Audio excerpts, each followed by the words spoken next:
تو دوستوں یہ کہانی ہے کچھ پھل دوستوں کی، جن میں ایک طاقتور آم، مزاحیہ کیلا، عقل مند سیب اور اسٹرابریز ہوا کرتی تھی۔ یہ سب مل کر ایک باغ میں رہتے تھے۔ وہ ہر دن ساتھ کھیلتے، گاتے اور باغ کی سیر کرتے تھے، لیکن ایک مسئلہ تھا۔ باغ کے بیچ ایک پرانا درخت تھا جہاں رات کو عجیب آوازیں آتی تھی۔ کوئی بھی پھل اس درخت کے قریب جانے کی ہمت نہیں کرتا تھا۔ ایک رات کیلا ڈرتے ہوئے بولا، میں نے وہاں رات کو کسی کو ہنستے ہوئے سنا ہے۔ سب نے ڈرتے ہوئے کہا، شاید وہاں کوئی راز چھپا ہے۔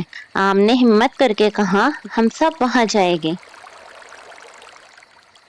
ننھی اسٹرابری تھوڑی خوفزدہ تھی، لیکن اس نے بھی ہاں کر دی۔